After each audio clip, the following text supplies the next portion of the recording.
Agro no Ponto. Oferecimento Samaria Rações. Alimentando o presente, construindo o futuro. Vem pra Honda Nossa Moto.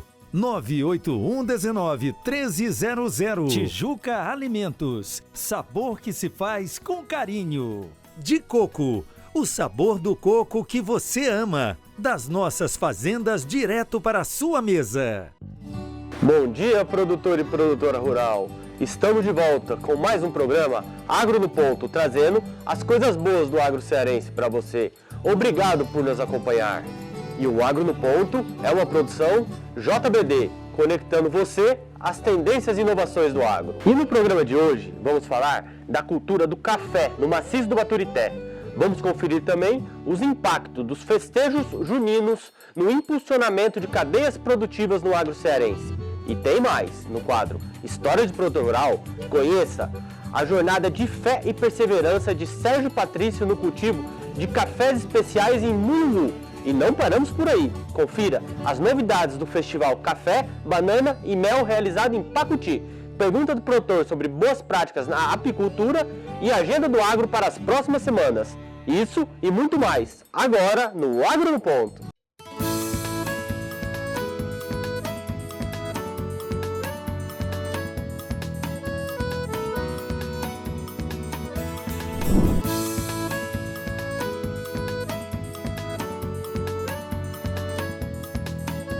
E começamos o programa de hoje falando da cultura do café em Mulungu, no maciço do Baturité.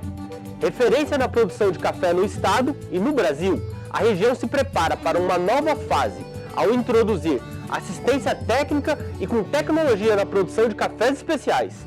Chama no agro e roda o VT. Sabadão com Agro no Ponto. E hoje, tomando banho de chuva no meio do cafezal em Mulungu, no maciço de Baturité, para falar de café. O Ceará não está entre os grandes produtores de café.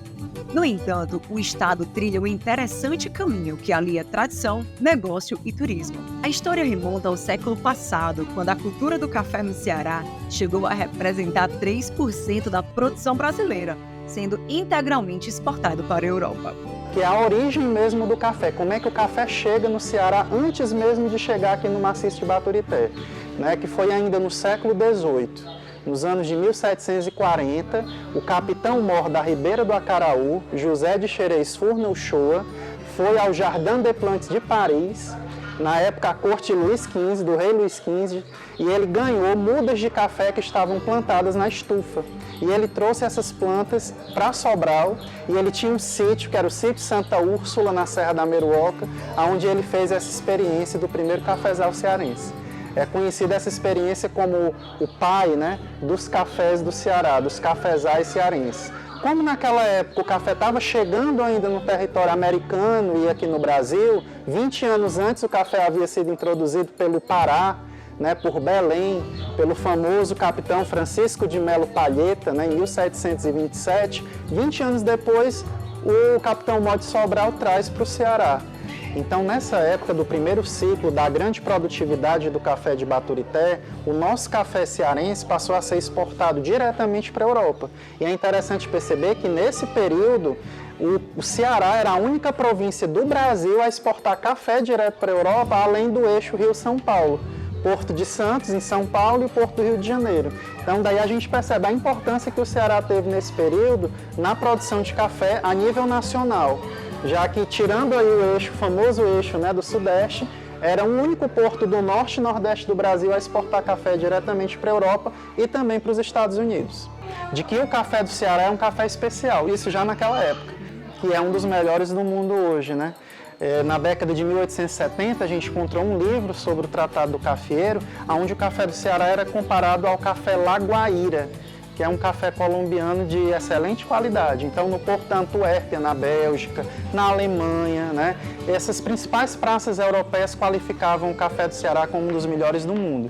E lá fora ele era conhecido ou como café do Ceará ou café de Baturité, para a gente ver como a nossa região virou sinônimo de café.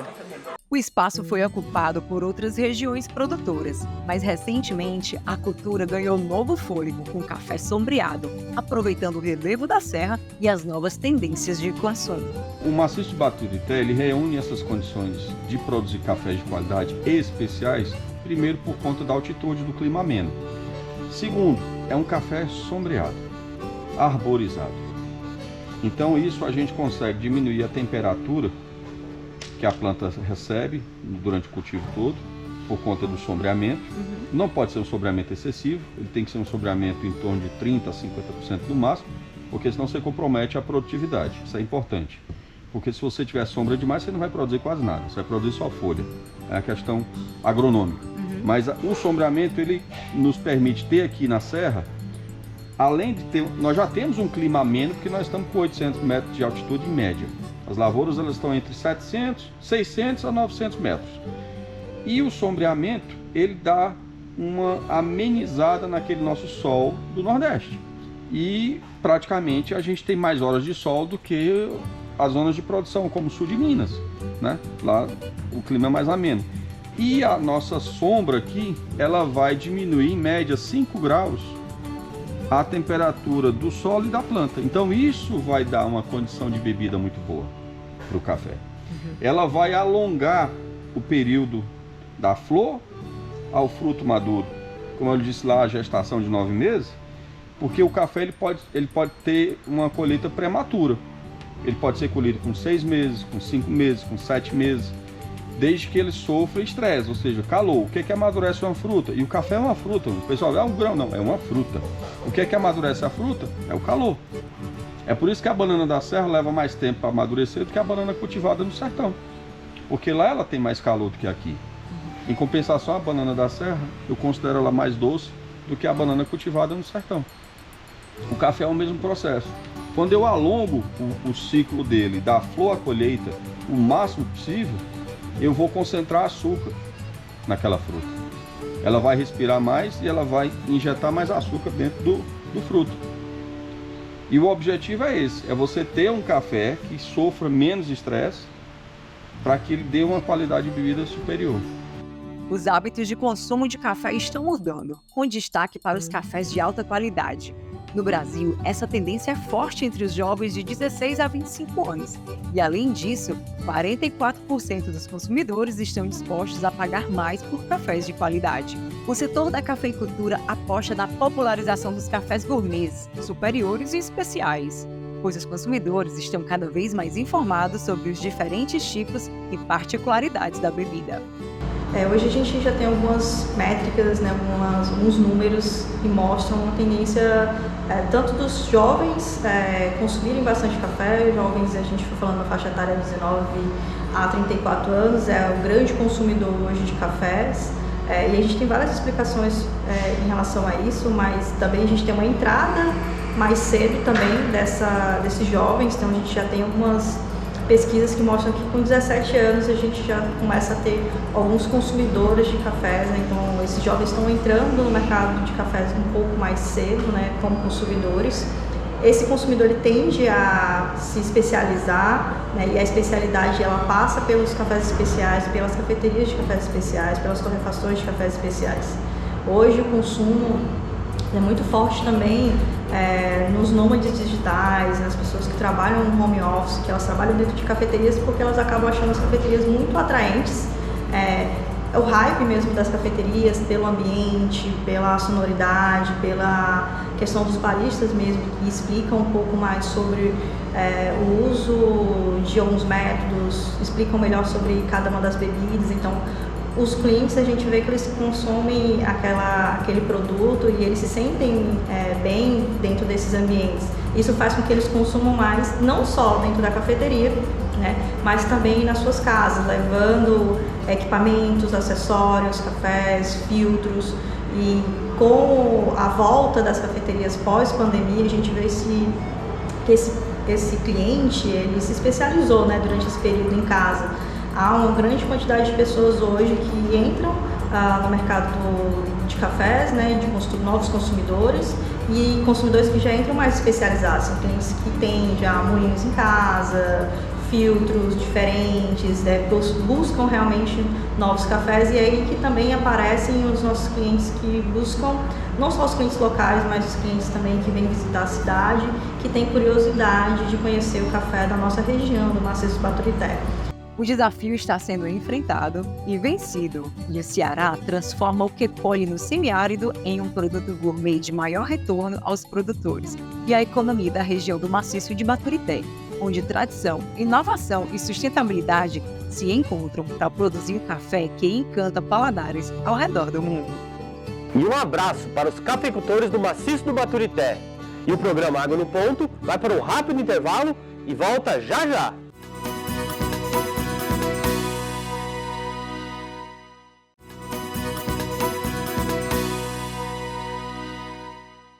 Estamos de volta e vamos falar em histórias que inspiram?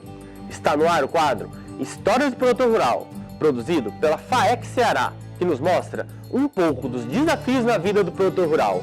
E a história de hoje conta a jornada de fé e perseverança de Sérgio Patrício, que venceu os desafios e hoje se destaca na produção de café no Ceará. Chama no agro e roda o VT!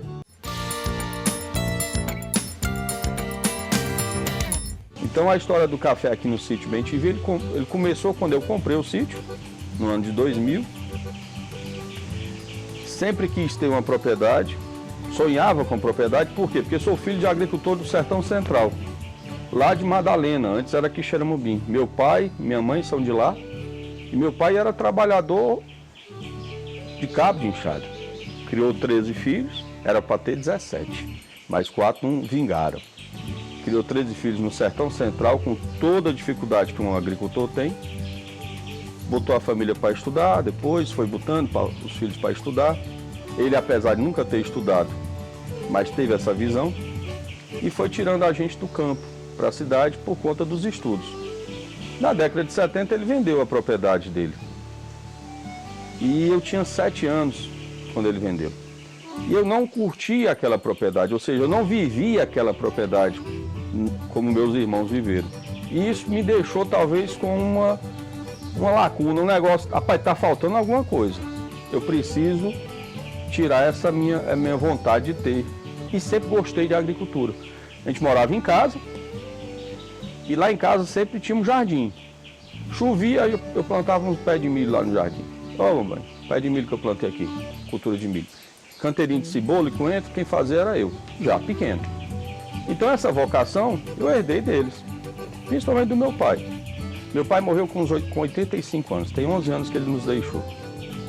E ele tinha uma casa com quintal grande, que ele se separou da minha mãe, constituiu outra família, e tinha uma casa com quintal grande.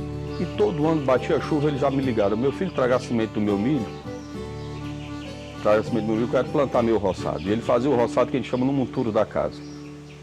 E no ano que ele morreu, ele plantou o último roçado dele. Então isso tem um significado muito forte para mim. Era um homem da agricultura, um homem que gostava daquilo dali. Pra você ter ideia, eu comprei o sítio antes de comprar uma casa para morar em Fortaleza, porque eu queria ter uma propriedade. E quando a gente comprou, já tinha café. O café cultivado da forma muito tradicional, estava abandonado, a gente deu uma limpada nele, ajeitou, preparou, colheu a primeira safra. Eu lembro muito, foram 6 sacos de café de 60 quilos. Secamos numa faxina emprestada, porque nós não tínhamos estrutura para manejar o café, né? Na realidade, o sítio, como era um pedaço de um sítio maior, não tinha cerca, não tinha nada. E a gente fez essa propriedade, vem fazendo essa propriedade ao longo de 24 anos já, desde 2000. E aquilo me despertou, disse: olha, o café é uma cultura que vai dar certo aqui. E a gente começou a pesquisar. No mesmo ano que eu adquiri, eu já entrei em contato com a Embrapa já me passou para a Epamig, lá em Minas. Novos cultivares, né? Mais produtivos. E trouxemos umas sementes, fizemos um viveiro de mudas e plantamos um início de café aqui. Na realidade, volta um pouquinho, a gente começou a querer fazer o plantio da forma tradicional, que aqui o que é que se faz? Nasce o café do meio do nada.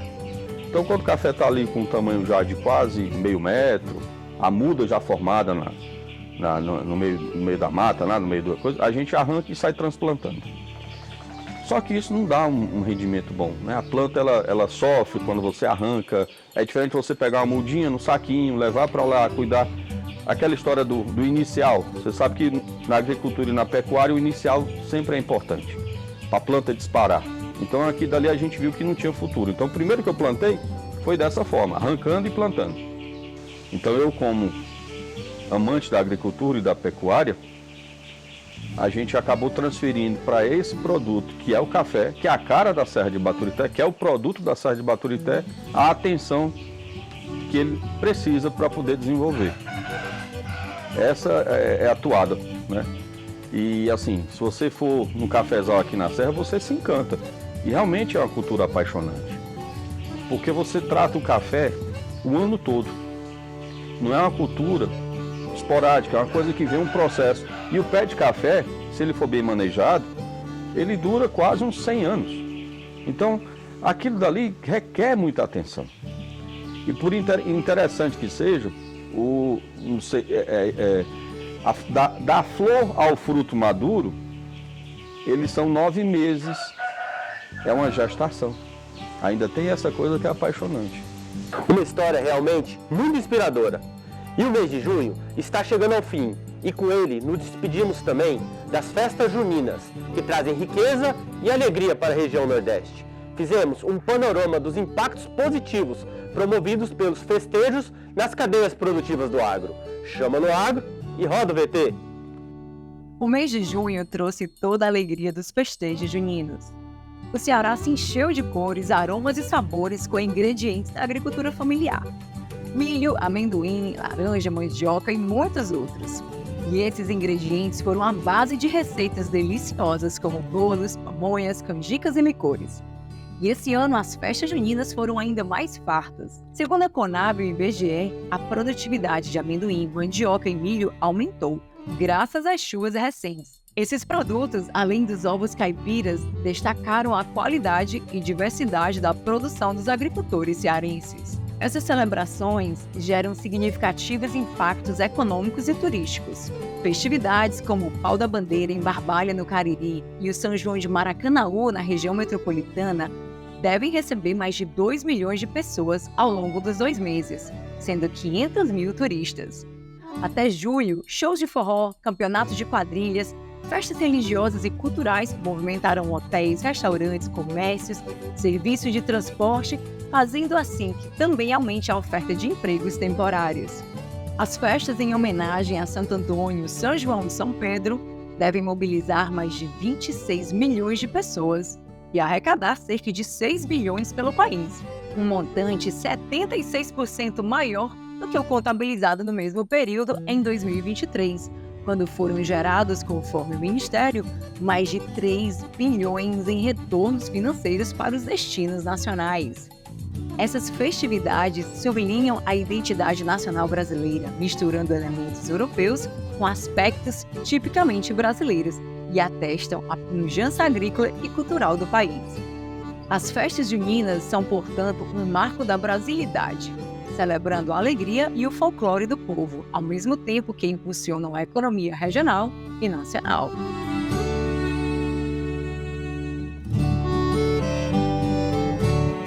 E junho vai deixar saudade. Agora, vamos para um rápido intervalo e já voltamos.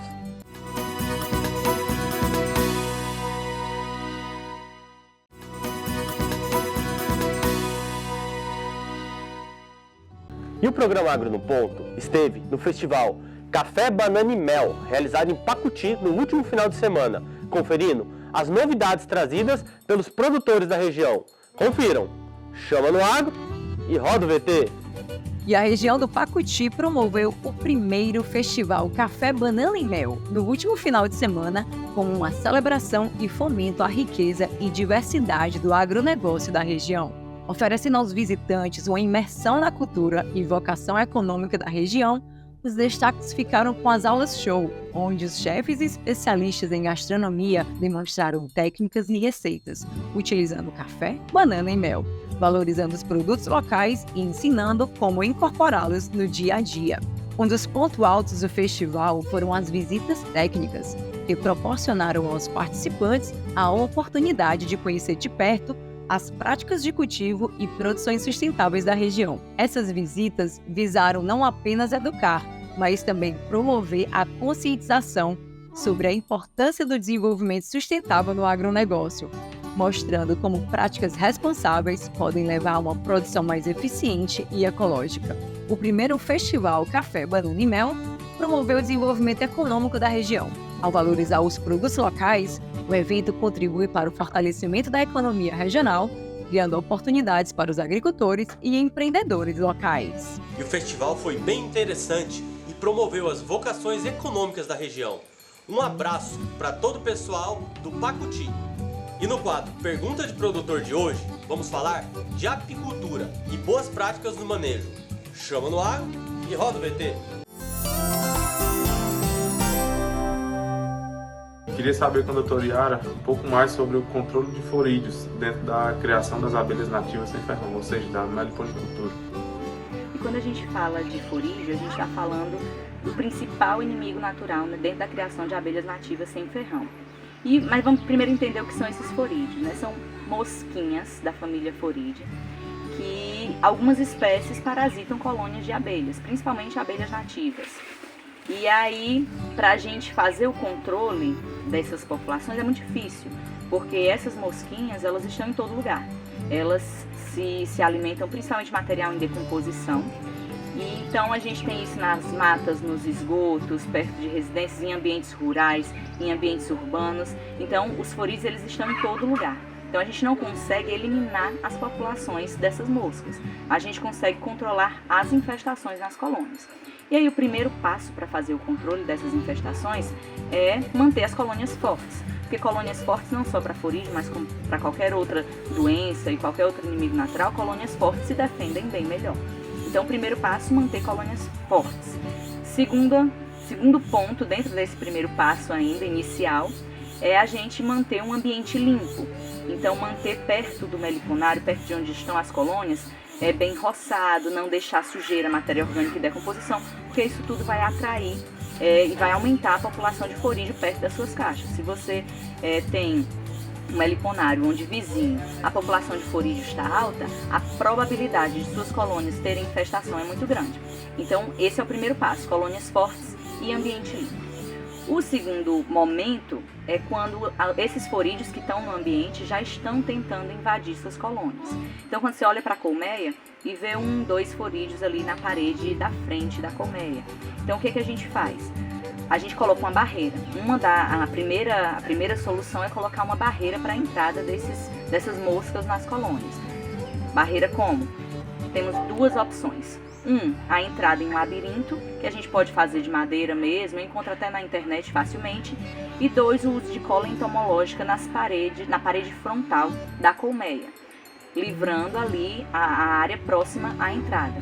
Então a gente pode usar ou a entrada em um labirinto ou a cola entomológica como barreira para impedir que essas moscas entrem dentro da colônia. Obrigado por sua contribuição, pessoal.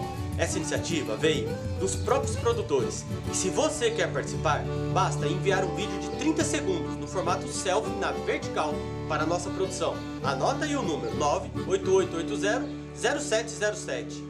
E vamos falar de nutrição animal?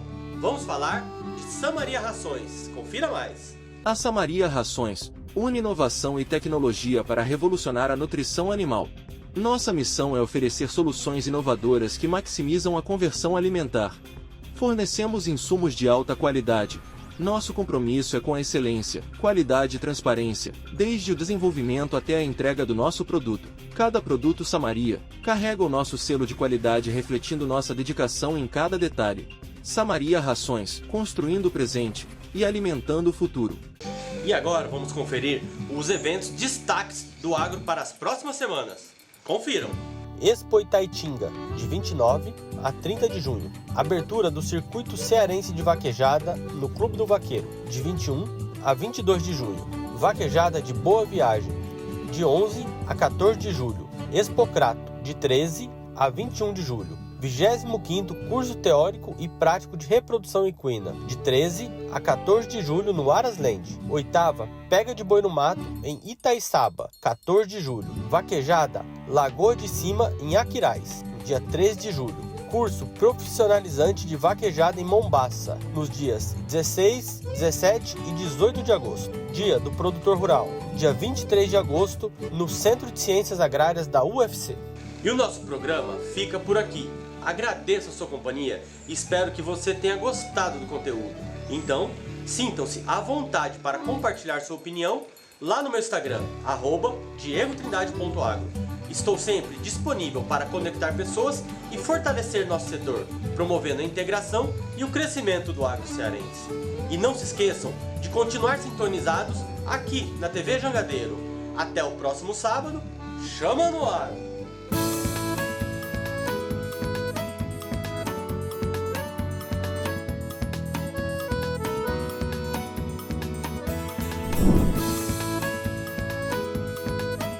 Agro no Ponto. Oferecimento Samaria Rações. Alimentando o presente, construindo o futuro. Vem pra Honda Nossa Moto. 98119-1300. Tijuca Alimentos. Sabor que se faz com carinho. De coco. O sabor do coco que você ama. Das nossas fazendas direto para a sua mesa.